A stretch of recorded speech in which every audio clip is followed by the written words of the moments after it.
हजारों गाड़ियों के काफिले के साथ इम्तियाज जलील मुंबई की ओर कूच कर रहे हैं। सीधे उन्हीं से बात करते हैं। अस्सलाम वालेकुम रहमतुल्लाहि व बरकातहू। दोस्तों, इस वीडियो के स्टार्टिंग में आप लोगों ने इम्तियाज जलील साहब का एक छोटा सा वीडियो क्लिप देखा। आज की इस वीडियो में आप लोगों को पूरा वीडियो दिखाने वाला हूं। दोस्तों, जैसे कि आप सब जानते हैं कि आज से पहले इम्तियाज जलील ने एक वीडियो कॉन्फ्रेंसिंग के जरिए लोगों से अपील की थी कि 23 सितंबर 2024 को रामगिरी महाराज और नीतीश राणा के विवादित बयान को लेकर 23 सितंबर 2024 को एक रैली निकाली जाएगी, उसमें ज्यादा से ज्यादा शिरकत करें। तो दोस्तों, इम्तियाज जलील के एक कहने पर लाखों की तादाद में आज महाराष्ट्र के मुंबई की सड़कों पर लाखों की तादाद में मुसलमान सड़कों पर उतर आए हैं। तो चलिए दोस्तों, आप लोगों को महाराष्ट्र की सड़कों से लाइव वीडियो दिखाते हैं कि इम्तियाज जलील के साथ में कितने मुसलमानों ने आज यहाँ पर शिरकत की है।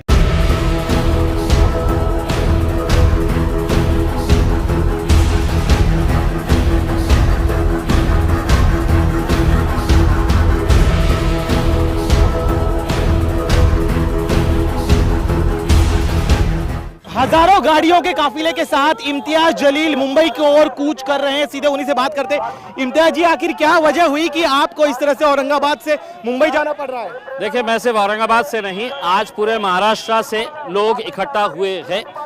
वो हुकूमत को याद दिलाने के लिए जा रहे हैं हम कि ये राज्य जो है वो कायदे से, कानून से, संविधान से चलेगा। जिस तरीके से जाति, धर्म और मज़हब के नाम के ऊपर गंदी घटिया राजनीति खेली जा रही है, स्टेज के ऊपर खड़े रह के मुसलमानों को गाली दी जा रही है, हमारे धर्म के ऊपर गाली दी जा रही है, कोई कार्रवाई नहीं हो रही है, पुलिस खामोश बैठी हुई है, सरकार प्रशासन है तो इसको बढ़ावा दे रही है। और अफसोस के साथ कहना पड़ रहा है कि अदालतों से जो उम्मीद थी कि अदालत ने इसके बारे में कोई सख्त रवैया अपनाना चाहिए, वो भी जब खामोश नज़र आ रहे हैं तो हमें मजबूरन सड़क के ऊपर उतर के हमें कहीं ना कहीं सरकार को जगाने के लिए हम जा रहे हैं, उन्हें संविधान की कॉपी देने के लिए जा रहे हैं। आप कह रहे हैं सरकार को जगाने के लिए जा रहे हैं, लेकिन आप बताइए आखिर इतना बड़ा हजारों गाड़ियों का काफिला आप अरेंज कैसे कर पाए? कितना समय आपको लगा? किन किन संस्थाओं से आपने बात की? मैंने सिर्फ एक प्रेस कॉन्फ्रेंस के अंदर ऐलान किया था कि अब हम मुंबई की तरफ चलेंगे करके, और उसके बाद कहीं पर मुझे कोई मेहनत करने की ज़रूरत नहीं पड़ी। आज आप देखेंगे इतना सारा हुजूम जो है वो इस बात की गवाही दे रहा है कि लोगों के अंदर कितनी नाराज़गी है। क्या ये देश, क्या ये राज्य गुंडागर्दी के हिसाब से चलेगा कि कोई कुछ भी कहेगा और हमने खामोश बैठ के सुनते रहना चाहिए? पुलिस ने खामोश बैठ के सुनते रहना चाहिए। महाराष्ट्र का एक इतिहास रहा है, बहुत अच्छे पुलिस ऑफिसर्स यहाँ पर रहे हैं, लेकिन अफसोस के साथ कहना पड़ रहा है कि राजनीति ने इनके ऐसे हाथ बांध रखे हैं कि ये बेचारे भी कुछ कर नहीं पा रहे हैं। अपनी आंखों के सामने देख रहे हैं कि गैर कानूनी कुछ हो रहा है, कोई क्रिमिनल एक्ट हो रहा है, लेकिन कर नहीं पा रहे हैं क्योंकि सरकार ने इनके पूरे हाथों को जकड़ के रखा हुआ। लेकिन देखिए, रामगिरी महाराज का कहना है कि उन्होंने कोई भी गलत बयान नहीं दिया है। अगर आपको आपत्ति है तो आप कोर्ट जाइए। आप इस तरह से सड़क पूरी समृद्धि एक्सप्रेस हाईवे है वो पूरा जाम हो गया है। रामगिरी महाराज आपके लिए हो सकते हैं, ये ऐसे गुंड कहा जाता है, हमारे लिए महाराज नहीं, उन्हें कहा जाता है। ऐसे गुंड प्रवृत्ति के लोग भगवा चोला ओढ़कर कैसे धंधे करते हैं ये आपने देखे होंगे। आसाराम बापू के सामने है तो पैरों के ऊपर पड़े रहते थे, लोटांगन करते थे, आज जेल में पड़ा हुआ है। ये भी जो है ये एक घटिया किस्म का आदमी है जिसकी मानसिकता घटिया है, और प्रवचन के दौरान इंसान ने इंसान की हैसियत से कैसा जीना चाहिए करके ये बताया जाता है। तुम्हारा धर्म खराब, तुम जिसको मानते हैं वो खराब, ये सब बातें हैं तो नहीं सुनने के लिए लोग आते हैं करके। तो इसको बुलाया गया है कि तू बोल ऐसा, हम चाहते हैं कि महाराष्ट्र का माहौल खराब हो करके। और उसी दिन महाराष्ट्र के मुख्यमंत्री आकर इनकी पीठ थपथपाते और कहते हैं कि यांच्या केशाला मैं हाथ लाऊ देणार नहीं, इनके बाल को भी मैं धक्का नहीं लगने दूंगा।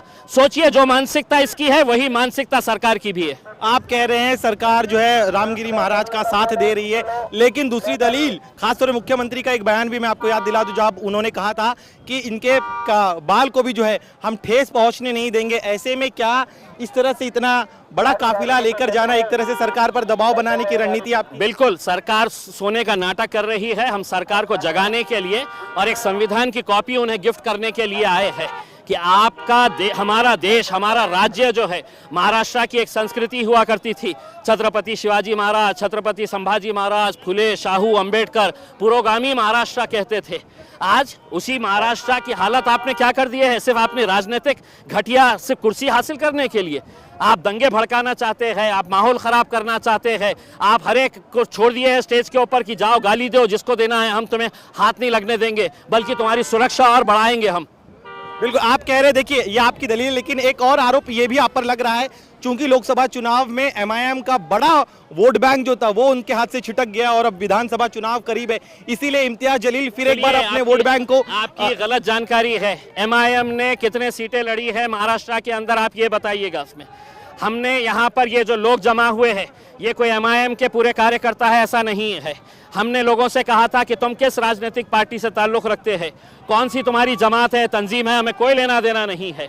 यहाँ पे बाहैसियत मुसलमान तुम आइएगा, वरना जिस तरीके की बयानबाजी चल रही है आज, महाराष्ट्र के जो हालात बन रहे हैं उससे तो हमें ऐसा लग रहा है कि सरकार चाहती है कि कहीं ना कहीं कुछ गड़बड़ हो जाए और हमारी है तो राजनीति है तो चलती रहे, हमारी दुकान चलती रहे। आप सरकार पर आरोप लगा रहे हैं, लेकिन विपक्ष जो है महाविकास आघाड़ी, उनके कई नेताओं का कहना है कि आप और बीजेपी मिले जुले हुए हैं, चुनाव के ठीक पहले माहौल खराब करना चाहते हैं। आरोप हमने बहुत पहले भी सुन चुके हैं। उसमें आज किसी में इतनी हिम्मत नहीं है, एक आवाज़ के ऊपर इतनी पब्लिक अगर आई है तो वो मेरे नाम के ऊपर नहीं आई है, वो हमारे प्रॉफेट मोहम्मद के नाम के ऊपर आई है, जिनके बारे में गलत बयानी होने के बावजूद भी लोग उसकी तायीद कर रहे हैं, उसका सपोर्ट कर रहे हैं, लोग उनके नाम पे आए हैं। इम्तियाज जलील और एमआईएम के नाम के ऊपर ये लोग इकट्ठा नहीं हुए हैं। एक आरोप ये भी लग रहा है कि इतनी बड़े पैमाने पर जो भीड़ आई है, आपने सभी को इमोशनली अपील की थी कि आप जो है अल्लाह की खातिर जो है अपने पार्टी को डिफरेंसेस को भूल कर यहाँ पर आए।